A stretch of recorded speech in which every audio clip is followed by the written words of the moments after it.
Makanya harusnya bak kata orang adat tu apa? Kita umat Islam yang sudah diberikan akal kepada kita, yang sudah mendengarkan pengajian-pengajian di hari-hari besar Islam, harusnya apa yang harus kita perbuat? Hendak kita manja laku rubah para perangi.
Assalamualaikum warahmatullahi wabarakatuh.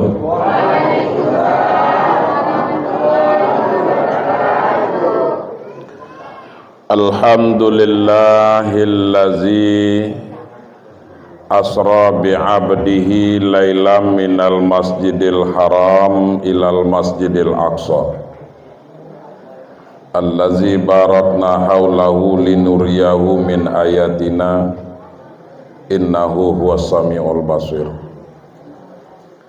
Asyhadu an la ilaha illallah wahdahu la syarikalah wa asyhadu anna muhammadan abduhu wa rasuluh sallallahu alaihi wasallam la nabiyya ba'dah. Amma ba'd, yang sama-sama kita hormati dan yang kita banggakan Bapak Kepala Desa beserta seluruh perangkat desa yang hadir pada malam hari yang berbahagia ini, yang tidak bisa saya sebutkan satu persatu. Kemudian Bapak Ketua BPD beserta anggota, selanjutnya yang saya hormati Ketua Lembaga Adat beserta seluruh ninik mama dan para mangku, tua tahu, tua tengganai, alim ulama, cerdik pandai. Selanjutnya yang saya muliakan Bapak Imam beserta pegawai syara lain, bapak-bapak, ibu-ibu, kecil benamo, gedang begelar. Kok kecil dah disebut namo, gedang dah pula dipanggilkan gelarnya. Kecil sakti, gedang betuah. Seluruh kita yang hadir maupun yang belum sempat hadir, yang berada di dalam maupun yang di luar, mudah-mudahan kita segalanya mendapatkan rahmat dari Allah Subhanahu wa Ta'ala. Itu non penting dulu. Kemudian Bapak Ibu sekalian, malam ini patut kita bersyukur kepada Allah, limpahan rahmat dan karunia-Nya. Alhamdulillah Pak, masih bisa juga kita lagi untuk saling bertatapan muka. Terakhir kemarin saya memberikan pengajian di surau di Ulu apa di Ilir tuh? Di Ulu ya. Malam ko lah tiba pula ke siko. Rasanya setiap tahun saya ke Mangunjaya ko Pak. Lah besarap rasanya muka saya ko Bapak Ibu tengok gitu. Tapi sesungguhnya ada hal yang perlu saya sampaikan malam ini di awal. Bapak Ibu, mulai dari kita melangkah dari rumah masing-masing, kemudian sampai ke musolan, dengan niat yang ikhlas kita untuk hadir ke majelis ilmu,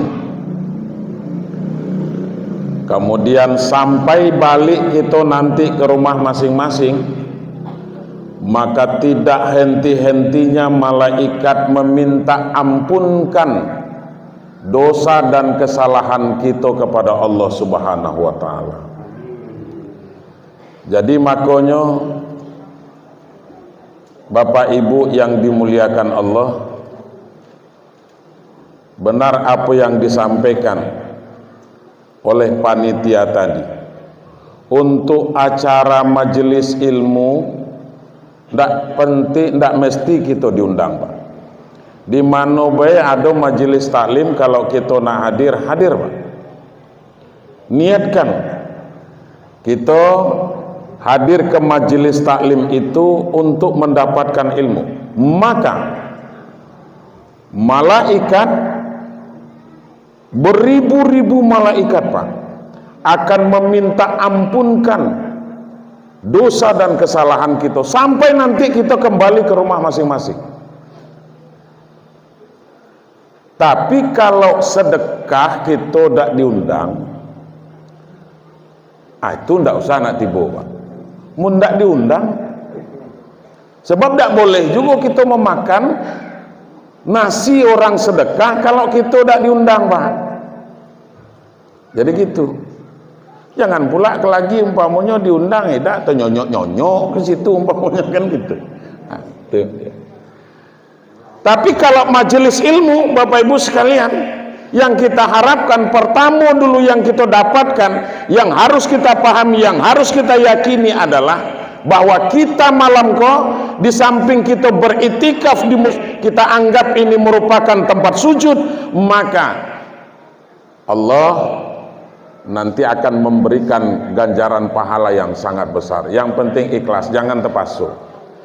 Karena kunci dari segala amal itu, perbuatan itu adalah harus diawali dengan niat yang ikhlas. Makanya Nabi mengatakan innamal a'malu binniyat. Sesungguhnya segala perbuatan itu harus diawali dengan niat, dan Allah juga pasti akan membalas sesuai dengan yang kita niatkan. Bapak Ibu sekalian, makanya kita bersyukur malam ini. Kemudian selawat dan salam sama-sama kita kirimkan kepada junjungan Nabi besar kita Muhammad sallallahu alaihi wasallam. Karena beliau itulah Bapak Ibu, makanya kita termasuk orang yang dijamin masuk surga, Bapak. Itulah kemuliaan daripada umat Nabi Muhammad itu, Pak. Umat Nabi Muhammad itu dijamin untuk masuk surga segalanya, Bapak Ibu. Biarlah nyondak tu sembahyang, yang penting masuk surga. Tak ada main tak tu, Bu? Kenapa? Kita lihat dulu sedikit. Ketika kita baca sedikit, Pak, ketika Nabi itu akan menghadap Allah Subhanahu wa taala, beliau akan wafat, Pak. Maka malaikat Israel dan malaikat Jibril diutus oleh Allah Subhanahu wa taala untuk menemui Nabi Muhammad sallallahu alaihi wasallam. Kemudian sampai di langit yang pertama, apa kata Jibril, apa kata Israel ketika itu? Apa kata Jibril ketika itu? Israel, kau baiklah yang langsung menemui Nabi Muhammad, karena kan mencabut nyawa itu kan tugas kaunian lah. Kau koril katanya. Kita kan diutus Allah tu kan berdua. Ngapu saya dan dewean? Saya tu dak do berani. Saya dak sanggup melihat Nabi Muhammad itu nanti menghadapi sakaratul maut. Kau bela, kau kan tugas kaunian lah dikasih Allah Ta'ala. Akhirnya turun malaikat Israel menemui Muhammad. Setelah sampai di hadapan Muhammad, Nabi bertanya, ya Israel, apakah engkau datang kepada saya untuk mencabut nyawa saya? Maka Israel menjawab, Bapak Ibu, padahal kan pertanyaan itu kan sederhana, Pak. Apakah engkau datang kepada saya untuk mencabut nyawa saya? Jawabannya kan iyo dan tidak, itu Pak. Iyo atau tidak. Tetapi tidak. Malaikat Israel itu agak berdiplomasi dikit, Pak. Jawabannya tuh jawaban orang politik lah dikit. Apa katanya? Ya Muhammad, sesungguhnya Allah berkirim salam kepadamu ya Rasul. Aku diutus oleh Allah datang kepada engkau ini untuk memisahkan roh dan jasadmu ya Rasulullah. Itu pun kalau engkau izinkan. Itu selalu sering saya baca ini di sini. Bapak Ibu sekalian, kalau memang model itu Jibril mana? Jibril di langit pertama. Karena dia tadi tidak sanggup melihat kau nanti menghadapi sakaratul maut. Panggil Jibril. Kemudian Malaikat Israel maksudnya naik lagi ke langit yang pertama. Apa katanya kepada Jibril ketika itu? Jibril, itulah kan tadi. Kanlah ngan kato. Kita kok kan berdua. Akhirnya Muhammad tuh nyuruh aku nemui kau balik. Nyuruh kau datang ke tempatnya. Akhirnya Jibril turun, Bapak Ibu. Setelah beliau turun, apa kata Nabi kepada Jibril ketika itu? Ya Jibril, aku akan menghadap Allah. Apa fasilitas yang akan Allah berikan kepada aku nanti? Apa fasilitas yang akan diberikan oleh Allah kepada umatku nanti? Maka salah satu yang diberikan oleh Allah kemuliaan kepada umat Nabi Muhammad ini, Bapak Ibu. Ya Muhammad, kata Jibril, sesungguhnya diharamkan umat Nabi sebelum kamu masuk surga, sebelum umatmu nanti masuk galau ke dalam surga ini. Artinya apa, Bapak Ibu sekalian yang berbahagia? Selagi kita pernah mengucapkan dua kalimat syahadat, asyhadu alla ilaha illallah wa asyhadu anna muhammadar rasulullah, ketika kita beriman kepada Allah, ketika kita beriman kepada Nabi Muhammad, maka Pak, Ibu, kita akan mendapatkan jaminan untuk masuk surga itu. Tapi sebelum masuk ke tadi, itu dulu yang perlu kita kaji pula. Apa sebelum kita masuk itu yang akan dihadapi? Makanya di dalam ilmu tauhid itu ada, kita pahami, kita ketahui Bapak Ibu, kan ada yaum apa namanya tuh, hari pembangkitan. Ada hari pembangkitan yaumul ba'si. Kemudian setelah itu kita dibangkitkan. Kemudian nanti kita akan menghadapi yaumul hisab, hari perhitungan, Pak. Sebelum kita dimasukkan ke dalam surga itu, maka kita akan dihisab oleh Allah Subhanahu wa taala. Apa yang dihisab? Segala apa yang telah kita perbuat selama hidup di atas dunia ini, Bapak Ibu sekalian. Makanya kata Allah di dalam Al-Quran, sekecil apapun perbuatan baik yang kita lakukan, kalau kita ikhlas melaksanakannya, Bapak Ibu, maka Allah pasti akan balas dengan kebaikan. Juga sebaliknya, sekecil apapun perbuatan jahat yang kita lakukan selama hidup di atas dunia ini, sebelum mendapatkan ampunan dosa, sebelum mendapatkan maghfirah dari Allah, maka Allah juga pasti akan membalas dengan kejahatan. Famay ya'mal misqala dzarratin khairan yarah dan sarra yarah. Ini Bapak Ibu. Oh, jadi masyarakat Mangunjayo kok nanti akan masuk surga galonya? Iyo, asal dia pernah mengucapkan dua kalimat syahadat. Tapi sebelum masuk itu, kalau nyo jarang sholat, kalau nyo tidak pernah puasa, bonyoklah dulu dalam neraka itu dulu. Kan akan kita pertanggungjawabkan, Pak. Jadi begitu. Oh, jangan oh, enak nian. Kata Buya Sopwandi, kita kok galonya masuk surga, berarti kan tidak akan lagi umpamanya diperhitungkan. Mun sawit orang Bambi, nanamidah, pertanggungjawabkan itu nanti. Ini Bapak Ibu sekalian yang berbahagia. Nah, karena tema kita malam ini dengan peringatan Isra dan Mi'raj ini, supaya kita meningkatkan keimanan dan ketakwaan kepada Allah, maka dua ini sedikit akan kita kaji ini malam ini, Bapak Ibu. Isra dan Mi'raj Nabi besar Muhammad Shallallahu Alaihi Wasallam setiap tahun, Pak. Di Mangunjayo ko asal lagi ada juga rumah ibadah, insya Allah akan melaksanakan hari besar Islam itu. Betul apa tidak? Model itu selama ini, Pak. Pertama kita di masjid besar, setelah di masjid kemudian yang kedua di surau kok. Sudah itu nanti setelah di surau konta surau mano pula lagi di RT mano pula. Pokoknya di Mangun Jayo kok baulang-ulang lah Isra Mi'raj itu. Makanya malam ini Bapak Ibu sekalian, saya tidak akan mengkaji macam mana Nabi itu di langit pertama, langit kedua, langit ketiga, langit keempat, sampai ke langit ketujuh, sampai Sidratul Muntaha. Mun sembayangnya beda do beres. Ngapa nak ngaji sampai ke langit? Kan gitu. Walaupun peristiwa Isra dan Mi'raj itu menembus 7 lapis langit Bapak Ibu sekalian yang berbahagia.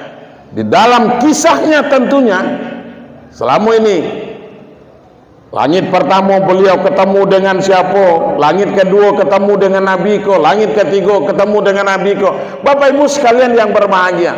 Namun yang perlu hikmahnya yang kita ambil, bahwa Nabi itu ketika akan menghadap Allah di Isra Mi'rajkan itu, terlebih dahulu tentunya beliau dibersihkan dulu hatinya, Pak. Dibelah dadonya, dikeluarkan hatinya. Setelah itu apa? Setelah itu dibasuh dengan air Zam-Zam Bapak Ibu sekalian. Tujuannya apa? Kenapa dibersihkan hati? Kenapa dibasuh hati Nabi Muhammad itu? Karena dia akan menghadap Allah Subhanahu wa taala. Jadi mafhum mukhalafahnya kepada kita, apa yang dapat kita ambil hikmahnya Bapak Ibu, bahwa sebelum kita sholat itu bersihkan dulu hati kita. Rupanya hati ini merupakan kunci daripada apa yang kita lakukan sehari-hari itu Bapak Ibu. Orang kalau artinya sudah bersih, insya Allah Pak, lapang alam ko dengannya. Iya beda. Kalau hati bersih Pak. Tapi kalau hati itulah kusut masai, kalau hati itulah kotor Bu, orang lain tidak ada elok Inyulah yang paling elok. Itu kalau hati kita sudah kotor Pak. Tidak ada lagi orang yang elok. Salah galau. Si anu tuh, si anu tuh, itulah tuh. Masa iyo macam iko, begitu Bapak Ibu. Bersihkan hati dulu. Karena hati kalau kotor Bapak Ibu, hati kita ini kalau kotor, maka muncul rasa malas kita, rasa enggan kita untuk sujud kepada Allah. Itu kalau hati sudah tidak bersih Pak.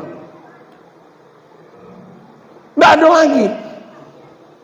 Malas lah itu, sholat malas, sembahyang malas, kemudian puasa malas, berbuat baik itu malas sekali itu.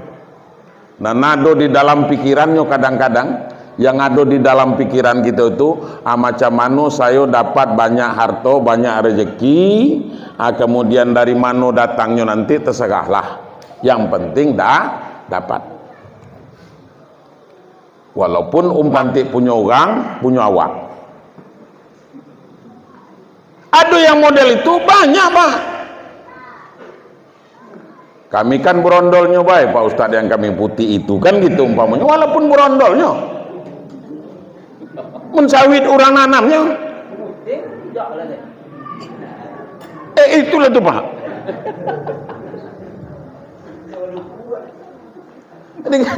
Jadi pikiran gua nanam susah nanamnya. Gitu mana nandalah. Ini karena sawitlah mahal gini Pak. Karena di mana-mana kini tuh mengeluh kalau Pak. Wah, sawit awak di paling urang. Lagi mengkal lagi sawit tuh teh. Itu. Makanya selalu saya sampaikan di sini, batanam sawit sabatang haram. Tidak ada yang punya kebun sawit dah. Tapi jual sawit. Idaklah nian setiap hari, paling tidak sekali seminggu menjual sawit.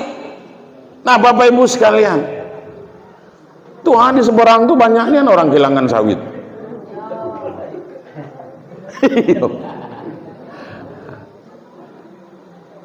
Ayo ngaku Islam juga tuh Pak. Ngaku beriman kepada Allah, ngaku bertakwa kepada Allah, mengaku orang yang beragama Islam, bukan main. Sembahyang rajin juga. Tapi cangkuan kawan hilang juga dibuatnya. Jadi gini, Bapak Ibu, makanya harusnya, Bu, harusnya bak kata orang adat tu apa? Kita umat Islam ko yang sudah diberikan akal kepada kita, yang sudah mendengarkan pengajian-pengajian di hari-hari besar Islam, harusnya apa yang harus kita perbuat? Hendak kita manja laku rubah para perangi. Model itu tak Bang Tua? Aku udah belajar dari ketua aku lah. Jadi hendak kita manja laku rubah perangai. Itu yang penting dulu Pak. Paling tidaknya mengarah kepada kebaikan. Iko kalau uang tutuwo di Mangunjayo ko, ini mohon maaf nih Pak. Kalau ada nanti singgung dan sakit hati berarti karena ada penyakitnya lah tuh lagi. Bapak Ibu, kalau kita uang tutuwo di dusun ko kompak lah kita galonyo, pasti pemuda-pemuda tuh nurutnya tuh Pak. Sebab kan rami dusun ko kan karena dinemudo, betul apa tidak? Eloknya dusun ko karena dinantuwo.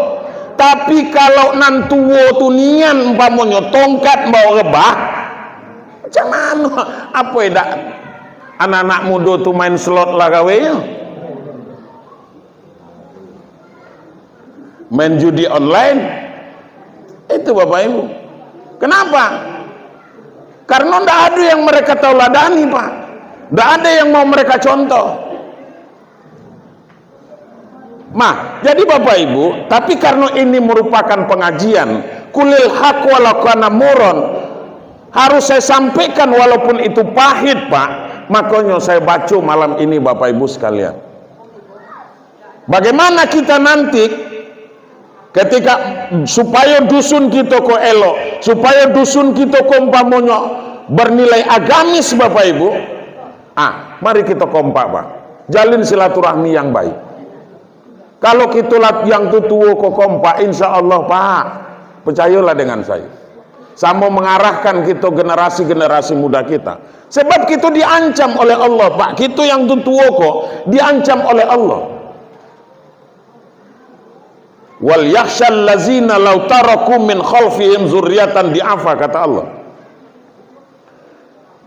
Hendaklah kamu takut, kata Allah, bahwa kalau kamu mati nanti meninggalkan generasi di belakang kamu dalam keadaan lemah, kata Allah. Lemah apanya Pak? Lemah imannya, lemah ketakwaannya, lemah agamanya, lemah karakternya, lemah ilmunya, terutama lemah ekonominya Bapak Ibu sekalian. Jadi ini harus kita waspadai Pak. Iko kan kita nanti sanda kok, tinggal nunggu malaikat tuh lah lagi kok Pak. Setiap tahun Bu, Pak, setiap tahun Bapak Ibu sekalian ada yang berkurang dari dusun kita kok, betul apa tidak? Tiap tahun itu Pak.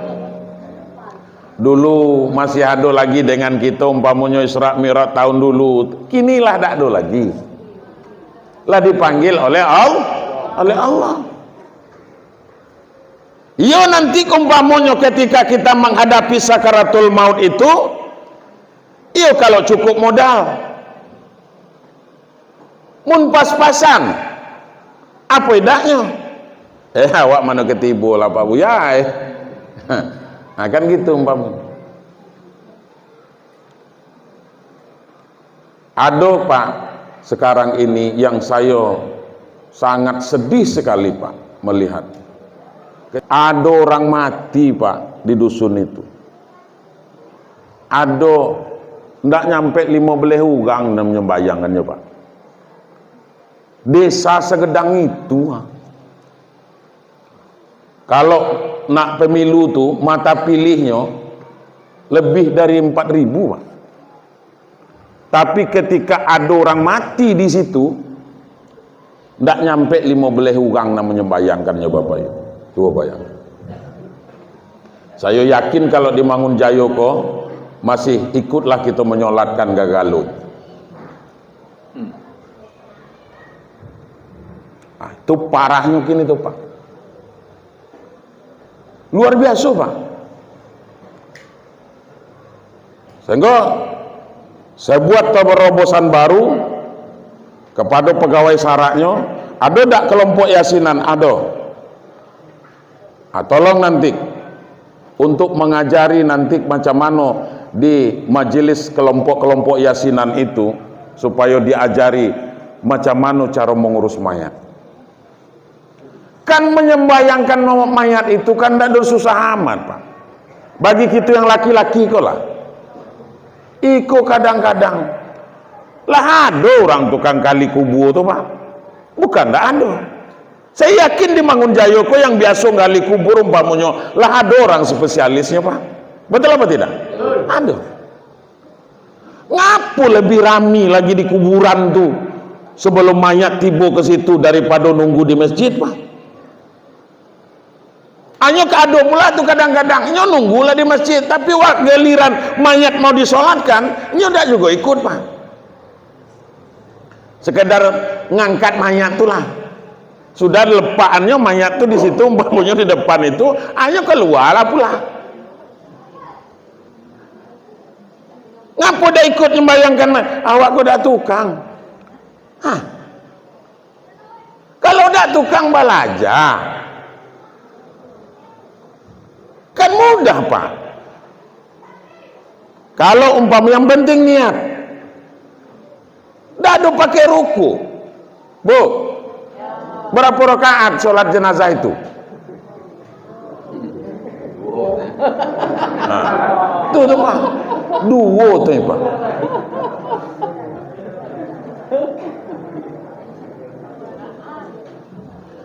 Itu nang ngaji langit gitu tuh Pak. Padahal cuman takbir andalah. Takbir pertama Allahu Akbar, baca Fatihah. Dak tukang go baca Fatihah. Minta surat anyut ke kades gua. Banyak anyut batang lagi itu. Mun Fatihah dak tukang go. Sudah itu takbir kedua apa lagi yang akan dibaca setelah takbir kedua? Sholawat. Sholawat itu kata Imam Syafi'i itu seminimal-minimalnya sholawat itu Allahumma sholli ala Sayyidina Muhammad wa ala ali Sayyidina. Cukuplah sampai di situ. Kalau dak tukang sampai fil alamina innaka hamidum majid, kan ada supaya. Sudah itu takbir ketiga, setelah itu apa nanti? Tengok nama mati itu jantan apa betina. Kalau jantan nama mati itu Allahumma firlahu warhamhu wa'afihi wa, sampai di situ jadilah. Tak usah nak sampai terakhir. Kalau nyok betino ke lagi Allahumma firlaha warhamha wa'afiha wa'fu'an gitu. Takbir terakhir nanti apa lagi yang akan dibaca? Allahumma la tahrimna ajrahu atau ajroha. Kan gitu Pak. Kan singkat-singkat. Awak doa itu tuh ndak tukang. Kan gitu umpamanya. Ndak tukangnya awak doa itu tuh nan takbir ketiga dan keempat kok tadi awak ndak hafal itu tuh. Fatihah dengan sholawat ndak hafal juga. Nyap aja lah. Munda apal juga Fatihah, dak apal juga umpamanya sholawat. Imam takbir, awak takbir Allahu Akbar, kata imam takbir lah Allahu Akbar, nyap. Apa lagi? Kenapa demikian? Karena nanti karena kita dak tukang maka terwakili oleh imam. Tuh Pak, yang penting ikutnya tukang lah. Yang kita khawatirkan nanti apa Pak? Giliran kita mati itu dan ndak orang gemayangannya coba. Mayang lah dewi deh. Waktu hidup kata dunia aku dulu sekali haramnya pernah ikut nyemayangkan mayat di dusun gue teh. Akhirnya coba lah semayang dewi lah teh. Ini Bapak Ibu. Nah kita harapkan tentunya, mari Pak, acara-acara keagamaan seperti itu memang harus jadi perhatian kita bagi yang tutuo ini terhadap generasi-generasi kita Pak. Saya khawatir nanti pas anak-anak kita setelah kita yang nanti tutuo kok mati umpamanya dipanggil oleh Allah Subhanahu Wa Taala, generasi muda itu tidak tukang juga Pak, akan lebih parah lagi nanti. Kita tahu Pak, dusun desa Mangunjayo ini itu dulu adalah sarang ulama di Sikopa. Saya paling takut dulu Pak, 2005 saya masuk ke Tebo ini, desa yang paling takut saya memasukinya Mangunjayo kok Pak, karena ulama-ulama gedang di Sikopa. Coba bayangkan,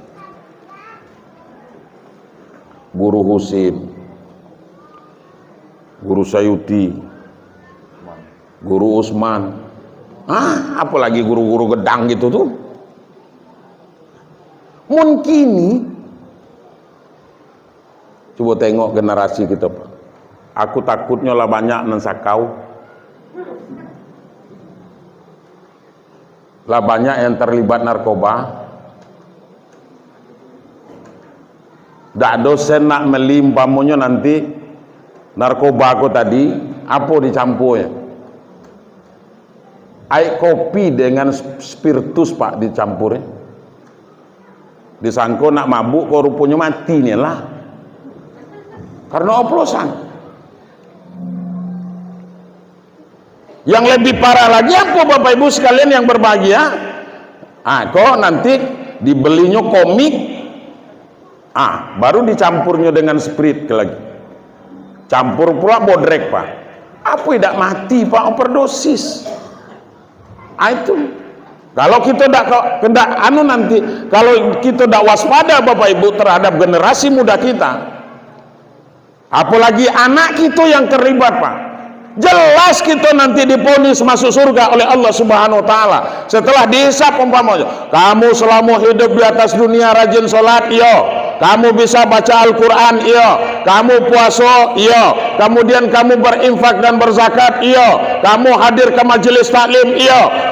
Nanti diponis kita, kamu silakan untuk menuju surga. Giliran anak nanti disidang oleh Allah di hadapan Qadir Rabbul Jalil, kau bisa baca Quran? Tidak. Kau bisa sholat? Tidak. Kau pernah puasa? Tidak. Sering berzina? Iya. Sering mabuk-mabuk? Iya. Diponis anak, kamu silakan masuk neraka.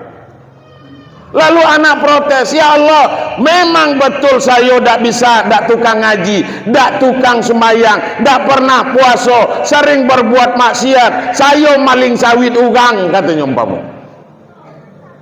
Tapi karena orang tua saya tidak pernah mau tahu terhadap saya. Orang tuamu yang mana? Tuhan yang sedang menuju surga itu. Dipanggil, lo, katanya, sikau lagi, walaupun lah tua. Ini betul anak kamu? Iya. Waktu hidup di atas dunia kamu tidak pernah mengajarinya tentang agama? Iya. Kamu tidak pernah menyuruh dia sholat? Iya. Kamu tidak mengajarkan kepada dia tentang Al-Quran? Iya. Kamu tidak melarang dia berbuat maksiat?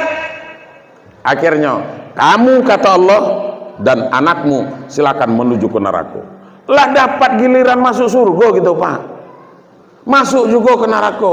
Tapi kata Pak Buya tadi, umat Nabi Muhammad kok kan masuk surga galau kan gitu umpamanya. Iyo masuk surga akhirnya, tapi diproses dulu. Ada yaumil mizan lagi, hari perdacingan. Hari perdacingan namanya itu, dacing ditimbang. Jadi gitu Bapak Ibu. Jadi jangan kita Pak Buya, lalita awak nananu anak awak koda ndak nianyo nganing cakap awak ngapu anak tu ndak nurut dengan apa kata kita Pak. Perlu kita introspeksi sebagai orang tua ini. Mohon maaf saya ini Kita kok punya anak galau Pak. Saya juga punya anak. Kok ngedangnya? Kalau nak ngambil jadi menantu boleh lah kok. Nah Bapak Ibu, kita punya generasi, kita punya keturunan, kita punya anak cucu Bapak Ibu sekalian yang berbahagia. Ngapo pertanyaannya? Ngapo anak itu ndak mau patuh dengan kita Pak? Ngapo anak itu ndak mau nurut apa yang kita katakan? Itu karena ada yang salah di situ. Salah satunya apa Bapak Ibu sekalian? Salah satunya memberikan makan yang tidak baik Bapak Ibu sekalian. Dia begitu. Makanya anak itu tengkah jadi. Apa namanya? Apa bahasanya tengkah? Tengkah. Anak itu belah. Tengkah. Anak-anak kini luar biasa Pak. Nggak dapat kendatinya, orang tuanya ndaknya ngesotnya Pak. Nyo ndak beli HP umpamanya. Nyo ndak beli HP, dan ndak kita belikan nyo umpamanya. Nyo tahan ndak sekolah tuh. Ya beda. Kage umpamanya ndak dibeli nyo kendak motor umpamanya ndak pula dibelikan motor, ndaknya sekolah. Karena apa Bapak Ibu sekalian? Harusnya kan dari awal. Itu makonyo bu, coba nih ngelelo. Makonyo jangan buat anak tuh lah tukang. Maksudnya begini, maksudnya begini Bu. Madrasah pertama anak itu adalah ibunya, betul apa tidak? Itu tuh. Makanya ibunya harus memberikan contoh yang baik dulu. Waktunya masih proses dalam kandungan itu, dari situ mulai berproses itu. Iko dah begitunya mulai hamil, mulai apa namanya tuh yang diperdengarkan dengan anak kok, yang main tripping me kalau pokoknya segan laku nyebut. Apalagi kalau lah ada organ malam, ada lagi organ malam di sini. Tidak ada lagi. Alhamdulillah itu Pak. Kalau nanti umpamanya, apalagi kalau nonton organ kadang-kadang, lah jelas perut besar kok hari hujan-hujan apa namanya gerimis umpamanya tahan bawa payung begini. Ya Allah gitu Pak. Makanya mulai dari situ harusnya bacakan. Kalau ada ibu-ibu yang sedang hamil sekarang ini umpamanya, cobalah kita perdengarkan umpamanya. Kalau ibu punya HP kan ada murotal di situ, lepaan baik di atas perut kok, macam itu jangkauan. Nak tidur kita umpamanya hidup kan yang murotal yang ngaji itu. Alepaan di perut kok. Adakah reaksinya terhadap janin yang ada di dalam kandungan? Ada. Jangan kata tidak ada Pak. Itulah kelebihan daripada Al-Quran. Tapi ikoidah yang diperdengarkan nyanyi-nyanyi yang tidak doelo jani. Jadi begitu. Nah hadirin wal hadirat rahimakumullah. Setelah lahirnya nanti barulah kita kasih ASI, kemudian apa namanya tuh kita pelihara elo-elo, banyak sering dibacakan sholawat, insya Allah. Kemudian masukkannya nanti ke pesantren. Bukan main, tidak ada salah lagi di Mangunjaya kok Pak. Yang punya pesantren orang Mangunjaya pun entah berapa di Pal 7 itu orang-orang juga belum aziz lagi. Nah ini. Tapi yang banyak saya lihat santrinya di situ orang luar Pak. Orang luar namanya. Saya bersyukur kepada Allah Bapak Ibu sekalian yang berbahagia. Ketika anak saya tamat SD, saya menanya kepada mereka, nak kemana nyambung nak? Alhamdulillah, galo-galonya yang 4 orang kok, pilihannya galo-galonya ke pesantren. Masalah hasil itu nanti Pak. Iku kadang-kadang ada kelemahan kita menyekolahkan anak ke pesantren itu. Anak masih dalam proses, orang tuanya menuntut anak itu berprestasi. Itu kesalahan besar itu. Jadi anak sedang sekolah nih di pesantren, kau litak be, saya nyarikan sen nyekolah kau ke pesantren. Orang coba tengok tuh orang hafal sekian juz ini dan itu segala macam, lah bisa model itu segala macam. Ketika orang tua menuntut seperti itu sedangkan anaknya dalam proses belajar, itu kesalahan besar dalam pendidikan, Pak. Jangan dibebani anak belajar. Silakan be, inyo nanti ada masuknya tuh, saya dulu bu, saya kok dulu tamat dari pesantren, 7 tahun saya di pesantren, Pak. Begitu tamat dari pesantren itu, kalau hari Jumat itu, tunggu dulu khatib tuh naik ke atas mimbar tuh baru masuk ke masjid tuh, Pak. Itu saya, Pak. Aku ndak ngantuk orang dah, aku dewek lah. Model itu dulu. Apalagi waktu sekolah tuh, waktu di pesantren tuh, itu dak nian itu. Lah tamat dari pesantren itu, hari Jumat, saking takutnya disuruh jadi khatib tuh, Pak. Tahan dulu khatib tuh naik ke atas mimbar, baru masuk. Supaya jangan disuruh jadi khatib. Tapi kan hidup ini berproses, yang pada akhirnya Bapak Ibu ada hasil. Kembali tuh nanti keberkahan ilmu itu, Pak. Makanya saya kalau ditanya masalah hukum Bapak Ibu sekalian, maka selalu itu saya ingat-ingat waktu di pondok, guru saya yang namuiko dulu pernah mengajarkan dalam masalah ini, berarti jawabannya seperti ini. Itulah yang dikatakan dengan keberkahan ilmu, Pak.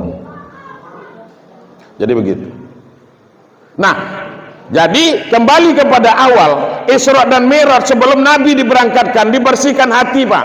Hati kok harus bersih. Kenapa hati harus kita bersihkan, Bapak Ibu sekalian yang berbahagia? Karena akan menghadap Allah. Bagaimana cara membersihkan hati? Dulu sudah saya sampaikan, iza kuntum ila sholat faksilu wujuhakum wa aydiyakum ilal marafiq. Kalau kamu berdiri hendak sholat, maka terlebih dahulu basuh muka, basuh 2 tangan sampai 2 siku. Wamsahu biru'usikum wa arjulakum ilal ka'bain. Basuh 2 kaki sampai 2 mata kaki. Beruduk namanya, Pak. Kenapa? Ini dulu pernah saya kaji di sini. Iko ngulang kaji sesungguhnya. Kenapa muka ini? Karena muka banyak mengotorkan hati, Pak. Dari mata salah kita melihat, apalagi lidah, Pak. Karena lidah kau juga lah membuat putusnya hubungan silaturahmi antara yang satu dengan yang lain. Dengan lidah kau juga muncul kesombongan, Bapak Ibu sekalian yang berbahagia. Amerika itu terbakar, Pak, itu karena lidahnya Donald Trump, Pak. Sehari dia mengatakan kalau tawanan Israel yang ada di Palestina itu tidak dibebaskan, maka nanti sampai saya dilantik tidak dibebaskan, maka Gaza akan saya buat seperti neraka, katanya. Seharinya sudah mengucapkan itu, Pak. Besoknya LA terbakar, Pak. Los Angeles itu terbakar, Pak. Logikanya tidak mungkin. Tetapi apa? Allah Subhanahu wa taala itu murka, Pak. Makanya kita tidak boleh sombong. Bersihkan hati. Lidah kita akan membuat kesombongan, menyakitkan hati orang. Kemudian apalagi tangan, Pak, yang selalu berbuat maksiat kepada Allah. Kemudian kepala, lah elok kepala kok. Terutama ibu-ibu, jangan sampai lagi umpamanya. Cobalah kalau berjalan di dusun umpamanya, berikan teladan yang baik kepada anak-anak gadis gitu. Pakai jilbab, iko tidak pakai baju daster, kemudian ndak dobelang ndak dobo tangan pula, pakai tali kambing be gitu. Apa jalan di tengah dusun? Jangan. Berikan contoh yang baik supaya apa? Supaya anak-anak gadis kita, generasi-generasi gadis kita ini nanti dia nurut, Pak. Jadi begitu. Nah, Isra dan Mi'raj itu untuk meningkatkan keimanan kita kepada Allah. Kenapa? Karena logika tidak mungkin menerima perjalanan Nabi itu, Pak.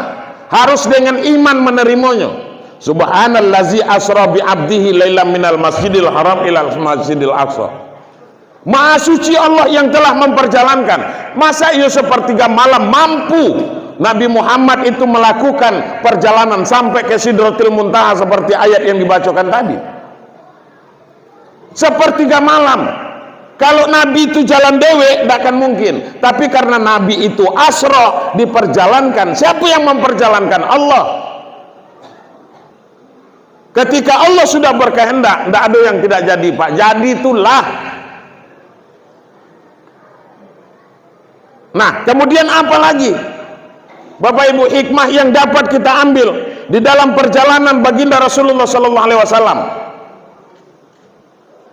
Jangan terlalu banyak kita memikirkan kehidupan duniaku, Bapak Ibu.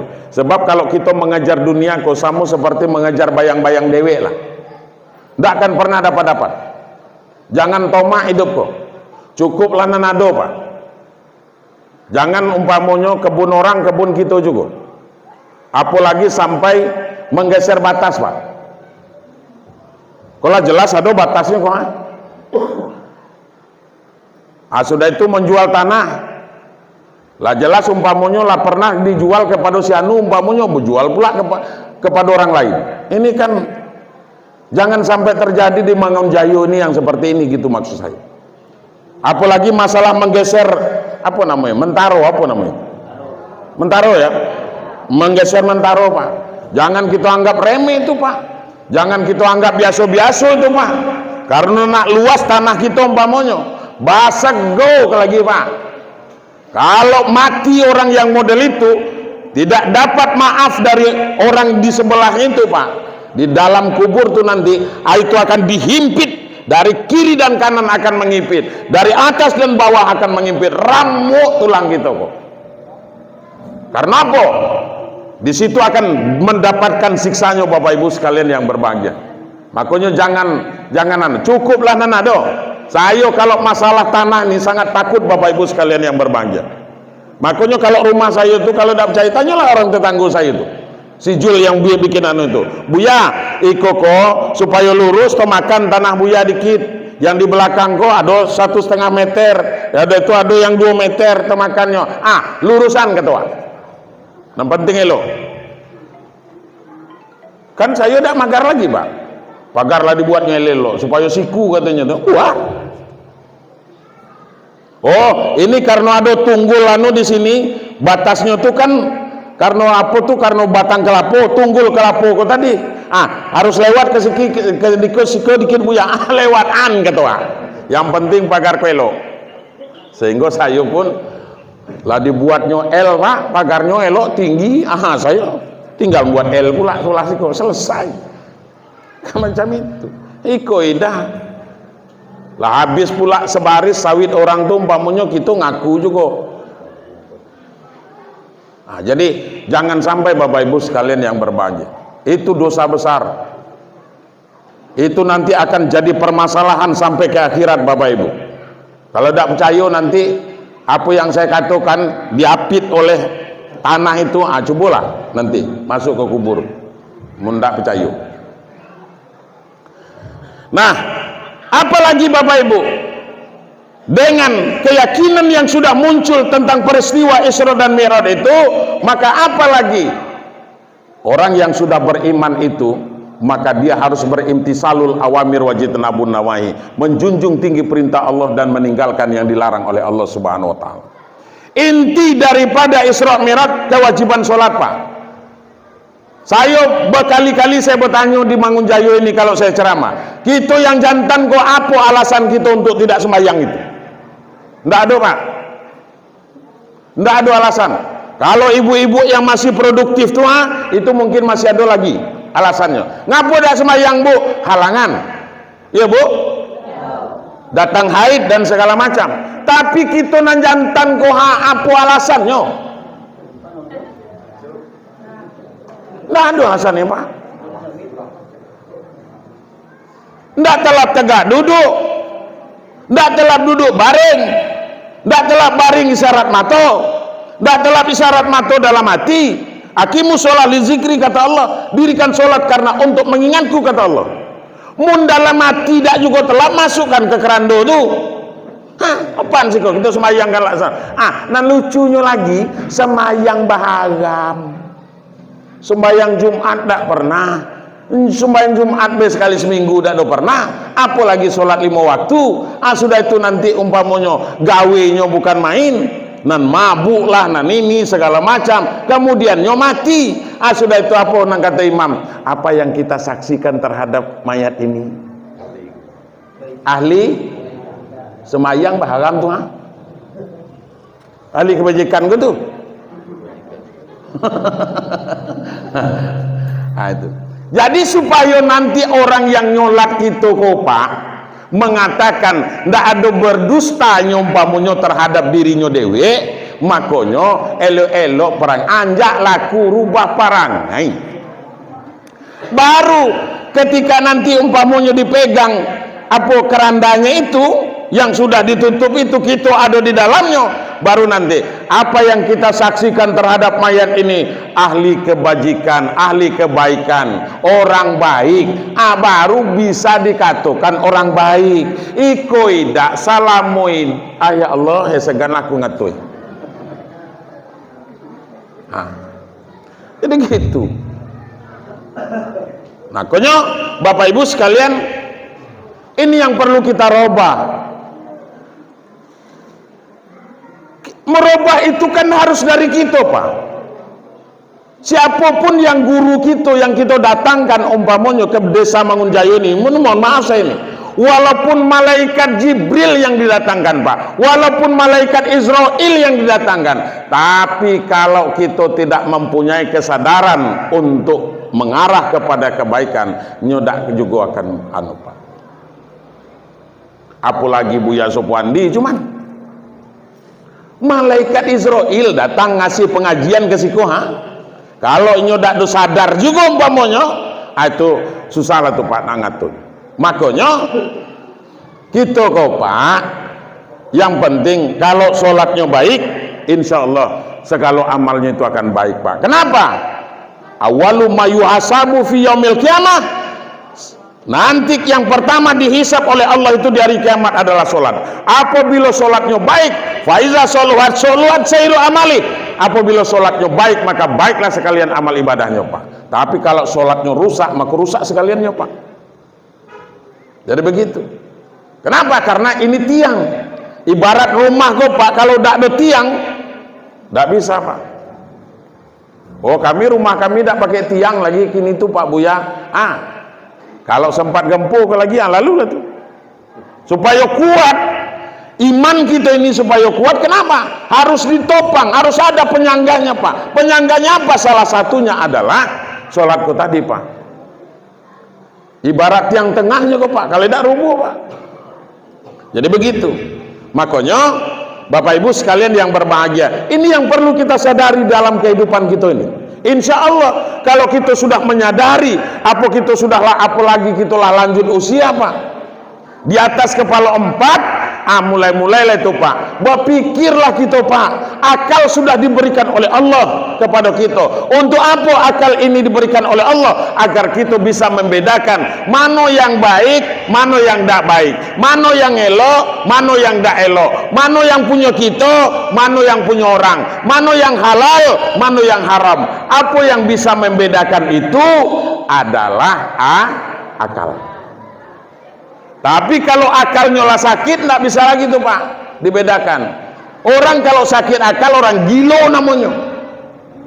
Jadi kalau model itu, kalau orang itu tidak semayang apa namanya? Orang gila juga.